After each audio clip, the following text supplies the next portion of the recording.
वालेकुम, welcome to my YouTube channel. Hope so you are all doing well. तो जैसे कि आप जानते हैं कि मैं पिछले कुछ 1-2 मंथ से एक्टिव नहीं हूँ due to my some personal issues. इंशाल्लाह from next month I shall be active regularly. तो मैं कोशिश करूँगा कि नेक्स्ट मंथ से मैं इंशाल्लाह रेगुलर हो जाऊँगा अगेन। तो आज हम देखते हैं जस्ट थोड़ा-सा हम डेली बायस के बारे में बात करते हैं और हम देखते हैं कि हम एक डेली बायस को क्रिएट करके किस तरह एक एंट्री ले सकते हैं। मतलब बड़े टाइम फ्रेम को छोटे टाइम फ्रेम के साथ किस तरह हम एनालाइज करके बड़े टाइम फ्रेम को किस तरह छोटे टाइम फ्रेम के साथ मर्ज करके हम एक ट्रेड प्ले कर सकते हैं। तो सबसे पहले आप लोगों को मैं ये स्टार्ट करने से पहले एक बात बताना चाहूँगा यार। देखें, मैं आप लोगों को यही कहना चाहूँगा कि गोल्ड को छोड़ दें कुछ अरसा के लिए, जब तक ये वार चल रही है यूक्रेन उसकी आई थिंक फ़लस्तीन वाली। तो मैं चाहूँगा कि आप लोग गोल्ड को फ़िलहाल ट्रेड ना करें। गोल्ड वैसे भी आप अगर वार ना भी हो मसला, तो आप लोग गोल्ड को ट्रेड ना करें। यूरो यूएसडी, जीबीपी यूएसडी या जीबीपी जेपीवाई या यूएसडी कैड, यूएसडी सीएचएफ, ये आपके पास जो भी यूएसडी के पेयर हैं, कोशिश करें कि उनको ट्रेड करें। 90% लोग क्यों लॉस में, 90% लोग मोस्टली ज़्यादातर 95% लोग गोल्ड ही ट्रेड करते हैं। आपको भाई जल्दी प्रॉफिट लॉस करना है तो आप यूरो यूएसडी, जीबीपी यूएसडी पे बड़ी ट्रेड भी लगा सकते हैं। जहाँ पे आप गोल्ड में 0.10 लगाते हैं, वहाँ पे आप एक स्टैंडर्ड लॉट या 0.50 की नॉर्मल लॉट यानी कि लगा सकते हैं इन पेयर पर। तो कोशिश करें गोल्ड से दूर ही रहें। तो सबसे पहले चलते हैं डेली। हम जस्ट यहाँ पे आके डेली को देखते हैं यूरो यूएसडी में। तो अभी मेरे पास वो प्रीमियम वर्जन नहीं है, नहीं तो मैं आपको कट करके दिखाता। खैर यहाँ से देखें, ये आज के दिन, आज जस्ट मैं क्योंकि चार्ट देख रहा था तो थोड़ा सा मैंने इसको एनालाइज किया। तो जस्ट ये देखिए, ये बाई साइड लिक्विडिटी मार्केट ने ये बाई साइड लिक्विडिटी दान की। तो आज के दिन में हमारे जेन में ये बाई साइड मार्केट ने लिक्विडिटी पिक कर लिया। एंड आपने अगर मेरी लास्ट कैंडल वाली वीडियो देखी और नहीं देखी तो देख लें, उसमें मैंने कहा था अगर इससे कैंडल आप ऊपर क्लोज होगी नेक्स्ट डे आप बुलिश एक्सपेक्ट करेंगे। इससे ऊपर अगर आप बुलिश यानी कि ऊपर बॉडी क्लोज नहीं हुई, बॉडी नीचे इससे क्लोज हो गई है इस हाई की विक के ऊपर, तो नेक्स्ट डे आप बियरिश एक्सपेक्ट कर सकते हैं। सही है। दूसरा, मार्केट यहाँ पे बाय साइड लिक्विडिटी पिक के खड़ी थी। मार्केट में एल्गोरिथम के दो काम हमेशा, एक लिक्विडिटी को हंट करना और दूसरा इम्बैलेंस को रीबैलेंस करना। सही है। तो अब मार्केट ने इस लिक्विडिटी को हंट किया, तो अब मार्केट इम्बैलेंस को रीबैलेंस करेगी। इम्बैलेंस कहाँ पे पड़े, ये इम्बैलेंस पड़े, तो हाई चांसेस हैं लिक्विडिटी लेने के बाद डेली टाइम फ्रेम में। अब मार्केट किस तरफ आएगी, अब मार्केट किसी अपने ऑर्डर ब्लॉक की तरफ आएगी या फिर अपना मोस्टली चांसेस हैं किसी नेक्स्ट लिक्विडिटी लेवल की तरफ। आपके पास नेक्स्ट लिक्विडिटी लेवल कौन सा पड़ा है, आपके पास ये वाला पड़ा है नेक्स्ट लिक्विडिटी लेवल, या नेक्स्ट लिक्विडिटी लेवल की तरफ आएगी, या फिर मार्केट एफवीजी को फिल करने आएगी, इम्बैलेंस को रीबैलेंस करने। तो यहाँ से मैंने एक्सपेक्टेशन कर ली अपने ज़हन में कि भाई आज के दिन में मार्केट किस तरह बन सकती है। Open high low close. Hope so आप लोगों को ये कॉन्सेप्ट का पता होगा। ओपन हाई लो क्लोज मतलब ओपन, उसके बाद high, then low, and then maybe high chances है मार्केट यहाँ कहीं भी आके क्लोज हो जाएगी। ये ओपन लो हाई क्लोज या AMD ICT accumulation manipulation and then distribution जैसे हम कहते हैं आईसीटी पावर ऑफ 3। तो आपके जेन में ये एक्सपेक्टेशन होनी चाहिए आज के दिन में यूरो यूएसडी में सेल की कैंडल यानी कि बन सकती है। तो इसके बाद जस्ट हम चलते हैं H4 के चार्ट पे। ये डेली से आपने एक्सपेक्टेशन लगाई तो H4 ये ग्रीन जो लेवल है ये डेली का लिक्विडिटी लेवल है। इसके बाद आपने आपको एक चीज़ बताऊं, ये CSID के छोड़े, ये समझो कि आपका ऑर्डर ब्लॉक है। अभी तक मैंने CSID पर नहीं बनाई कोई वीडियो, तो आपको ये बिल्कुल सिंपल है दैट आप इसको ऑर्डर ब्लॉक ले सकते हैं। अब ये चार कंजक्टिव कैंडल हैं, चार कंजक्टिव कैंडल ने बाय साइड लिक्विडिटी ली डेली की। एंड जब तक मार्केट इन चारों कंजक्टिव कैंडल से नीचे क्लोज नहीं होगी, सही है, इन कंजक्टिव कैंडल से नीचे क्लोज नहीं होगी, तब तक आप सेलर नहीं है। से अब जब मार्केट ने इसको नीचे की तरफ ब्रेक किया, तो अब ये जो इसके साथ एपीजी अलाइन कर रहा है, ये देखें यहाँ से लेकर यहाँ तक, अब ये आपके पास एक सेलिंग एरिया था अच्छा H4 के हिसाब से, क्योंकि मार्केट बड़े टाइम फ्रेम के पीडी एरे से लग के आ रही थी। याद रखें, अगर ये डेली H4 की जगह H1 M15 या M15 M5 होता, सेम आप यही सीन करते। मतलब ये ग्रीन लाइन आपके पास M15 की होती, M5 में मार्केट लिक्विडिटी पिक करती, मार्केट नीचे को ब्रेक करती, देन आप जैसे इसमें मार्केट इसमें टैप करती यानी कि इसमें जाती, जैसी फेयर वैल्यू गैप को टैप करती, आप लोग यहाँ से सेल ट्रेड पे कर सकते थे। क्योंकि मैं आपको पहले भी बता चुका हूँ market is a fractal, price is a fractal. तो ये जस्ट आपके पास था H4 को छोड़े, मैं H4 को इतनी ज़्यादा इंपॉर्टेंस नहीं देता था, H1।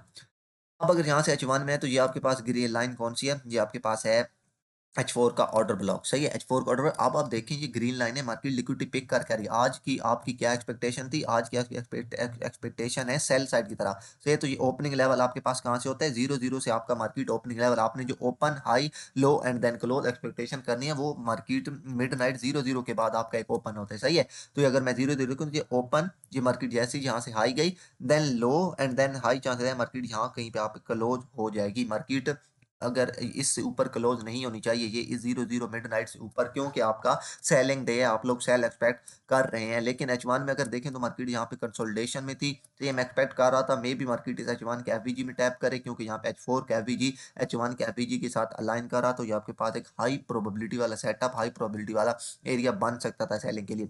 लेकिन हाई चांसेस थे, मुझे पता था वहां तक मार्केट नहीं जाएगी, क्योंकि मार्केट एक अच्छे सेल फ्लो में थी। तो इसके बाद चलते हैं M15 में। M15 में अगर आप देखें तो ये 0-0 मिडनाइट ओपन, ये high and then low and expectation chances थे यहाँ पे आके कहीं मार्केट क्लोज हो सकती है। मार्केट ने क्या किया? मार्केट ने ये हाई लगाया, उसके बाद ये लो लगाया। अब मार्केट ने यहाँ पे एक लिक्विडिटी क्रिएट की, ठीक है? ये मार्केट ने पहले ये लिक्विडिटी क्रिएट की, ये वाली, ठीक है? उसके बाद इसको मैं जस्ट तमाम टाइम फ्रेम पे कर देता हूँ। मार्केट ने ये लिक्विडिटी पिक की, यहाँ पे लिख दें SSL डन, मार्केट ने लिक्विडिटी पिक की। एंड अब आपके चांसेस, पहले मार्केट ने लिक्विडिटी, अगर ये लिक्विडिटी क्रिएट नहीं करती, मार्केट सीधा जा रही होती, तो याद रखें तब मार्केट इस तक जा, एशिया के हाई तक जाती, या फिर इस हाई को वायलेट करती, देन ही मार्केट सेल आती। हमेशा अपने, जब भी आप ट्रेड लिया करें तो अपनी ट्रेड में लिक्विडिटी को लाजमी शामिल क्या करें, लिक्विडिटी या फेयर वैल्यू गैप या इन्वर्जन, ये 2-3 चीजें, इसके अलावा कभी भी आप लोग ट्रेड प्ले ना किया करें। तो जस्ट मार्केट ने ये हाई लगाया, उसके पहले, उसके बाद हाई, सही है? अब यहाँ से अब मैं चलूँ, तो अब अगर यहाँ से मार्केट वापस जाती है ना, यहाँ से अगर मार्केट वापस जाती है, तो मेरे लिए एक हाई प्रोबेबिलिटी वाला सेलिंग, और ये कौन सा है? ये वाला ऑर्डर ब्लॉक।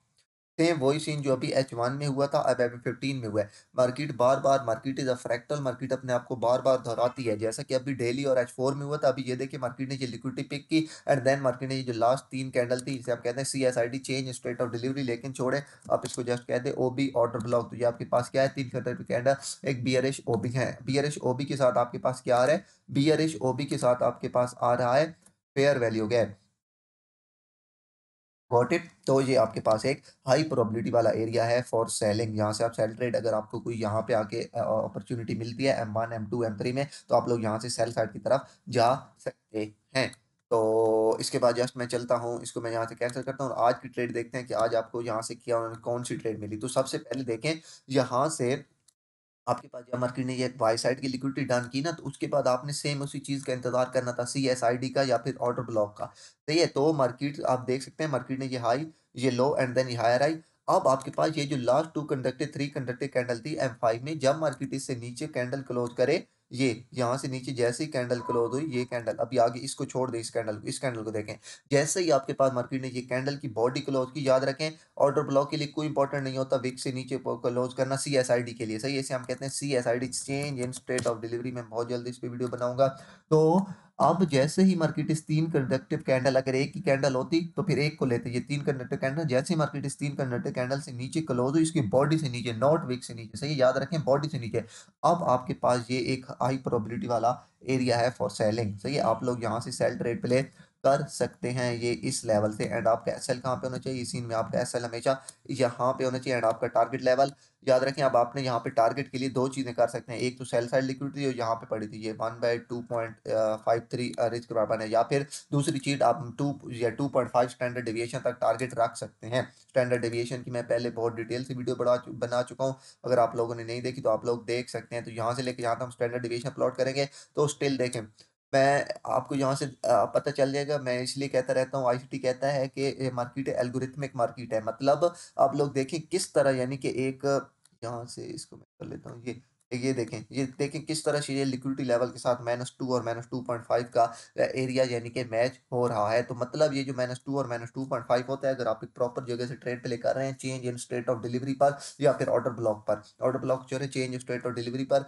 आप ट्रेड प्ले कर रहे हैं, तो भाई ये -2 और -2.5 मोस्ट ऑफ द टाइम आपके किसी अच्छे लिक्विडिटी लेवल या फिर किसी अच्छे फेयर वैल्यू गैप या इन्वर्जन लेवल के साथ मैच कर रहे होते हैं। एंड रिमेंबर, हमेशा अपना टारगेट ये 2 या 2.5 रखा करें, या sell side next liquidity sell side by side, या कोशिश किया करें कि नेक्स्ट जो आपके पास -2 या -2.5 जहाँ पे आ रहा है वहाँ तक आप ट्रेड को होल्ड रख सकते हैं। अब मैंने आपको डेली H4 में दिखाया वही सीन मैंने आपको H1 F15 में दिखाया, वही सीन मैंने आपको M5 में दिखाया, मतलब तीनों चारों जगह पर एक ही तरीके से मैंने आपको ट्रेड प्ले करके दिखाई।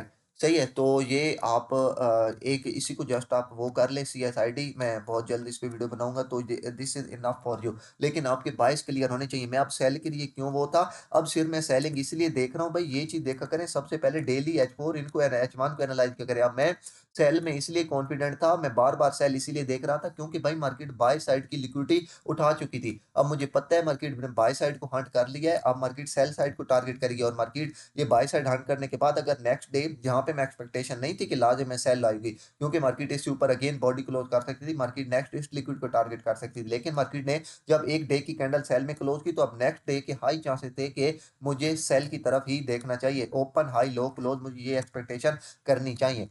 सही है, अब अगर मार्केट या आपको यहाँ से M5 में मार्केट सेम यही सीन आप M1 M2 M3 पर भी, M1 M2 M3 हम लोग ज़्यादातर स्कैल्पिंग के लिए यूज़ करते हैं, M15 हम इंट्राडे के लिए, और M5 हम इंट्राडे स्कैल्पिंग दोनों के लिए ही यूज़ करते हैं। तो ये जस्ट आपका पहला टारगेट आपका ये सेल साइड, दूसरा आपके पास ये सेल साइड, एंड तीसरा टारगेट लेवल आपके पास ये डेली का लेवल होगा। तो जस्ट ये था आपके पास M5। अगर M2 M3 में अगर आप देखें तो सेम ये देखें, ये यहाँ पे मैंने CSID लगाया हुआ था, ये लास्ट बाय की कैंडल थी, इसको मार्केट ने की तरह वो किया, तो मैं एक्सपेक्ट कर रहा था कि मे बी मार्केट अगर यहाँ तक आसी है, ये फेयर वैल्यू गैप के साथ, याद रखें अगर ये CSID किसी या ऑर्डर ब्लॉक कह लें, सही है, चेंज स्टेट ऑफ डिलीवरी किसी ऑर्डर ब्लॉक के साथ, या किसी ऑर्डर ब्लॉक कहेगा किसी फेयर वैल्यू गैप के साथ, या किसी इन्वर्जन के साथ, या किसी ब्रेकर ब्लॉक के साथ मैच कर रही हो, मोस्टली इन्वर्जन और फेयर वैल्यू गैप के साथ, अगर ये CSID change state of delivery या सिंपल है दैट ऑर्डर ब्लॉक आपका मैच कर रहा हो किसी फेयर वैल्यू गैप या इन्वर्जन के साथ, वो आपके पास एक हाई प्रोबेबिलिटी वाला एरिया होता है। जैसे कि आप ये है ना, ये मेरे पास एक हाई प्रोबेबिलिटी वाला एरिया, अगर मार्केट यहाँ पे आती है तो क्यों, छोटा सा SL है 1/5 1/6 7, मेरे पास रिस्क रिवार्ड ट्रेड थी, ये इंपॉर्टेंट है कि मेरे लिए क्यों थी, क्योंकि मेरे पास ये CSID था, एक तो चेंज स्टेट ऑफ डिलीवरी, दूसरा मेरे साथ इसके साथ क्या चीज़ मेरे पास अलाइन कर रही थी, मेरे पास अलाइन कर रहे थे इस साथ फेयर वैल्यू गैप। तो सेम एक ही मेथड से, यानी कि आज की जितनी ट्रेड थी वो मैं देख रहा था, तो जस्ट ये एक मेथड आप लोग सीख लें। सबसे इंपॉर्टेंट चीज़ होती है बायस क्रिएट करना, सबसे पहले सीखें बायस क्रिएट करना, उसके बाद आप लोग ये चीज़ें, फिर उसके बाद एक स्टैंडर्ड डेविएशन बहुत इंपॉर्टेंट चीज़ है, स्टैंडर्ड डेविएशन की -2.5 -2 और -2.5 ये बहुत इंपॉर्टेंट लेवल होते हैं, इनको ज़रूर मार करके रखा करें, और ये आपको आपका टारगेट अचीव कराने में, यानी कि कहाँ तक आपका टारगेट रख सकते हैं, कहाँ तक मार्केट जा सकती है, बहुत ज़्यादा हेल्प देते हैं। इसके अलावा आप यहाँ पे वो भी चीज़ भी प्रीमियम डिस्काउंट, वो तो पहले ख़ैर मैं जितनी भी आज तक वीडियो बना चुका हूँ उसमें बहुत डिटेल से ये चीज़ मैं वो बता चुका हूँ। प्रीमियम डिस्काउंट को लाज़मी ज़हन में रखा करें। अब यहाँ से यानी कि सेलिंग में देख रहा था, तो H1 में अगर आप देखें तो H1 के यहाँ से H1 ये यहाँ से लेकर यहाँ तक आपकी 5th प्लॉट, ठीक है, तो ये जो एरिया था ये H1 के प्रीमियम में आ रहा था। सेलिंग के लिए लाज़िम बात है मार्केट प्रीमियम में हो, बाइंग के लिए लाज़िम बात है मार्केट को डिस्काउंट में होना चाहिए। नॉट लाज़िम, बट अगर होगी तो ये एक हाई प्रोबेबिलिटी वाला आप लोगों के पास सेटअप होगा। तो ये चीज़ लाज़िम ज़हन में रखा करें कि मार्केट को प्रीमियम डिस्काउंट में आने दिया करें for selling and for buying. Got it. तो होप्स आप लोगों को बहुत हद तक ये चीज़ समझ आ चुकी होगी। इसको जस्ट अपने चार्ट पे जाएँ, बैक टेस्ट करें, प्रैक्टिस करें। सबसे पहले बायस क्रिएट करें, फिर H1 में आएँ, फिर M5 में आएँ, 15 में, एंड देन M5 M3 में आके ट्रेड प्ले करें। अगर आपके बड़े टाइम फ्रेम के बायस क्लियर होंगे, तो छोटे टाइम फ्रेम में आपको बहुत आसानी होगी धीमी ट्रेड लेने में। अगर आपके बड़े टाइम फ्रेम के बायस क्लियर नहीं है, तो छोटे टाइम फ्रेम में आपको कोई समझ नहीं आएगी कि आपने बाय साइड की तरफ जाना है या सेल साइड की तरफ जाना है। तो होप सो आप लोगों को ये वीडियो पसंद आई हो, अगर पसंद आई हो तो प्लीज़ लाइक एंड सब्सक्राइब कर दें। तो इंशाल्लाह मिलते हैं किसी नेक्स्ट वीडियो में, तब तक के लिए अल्लाह हाफ़िज़।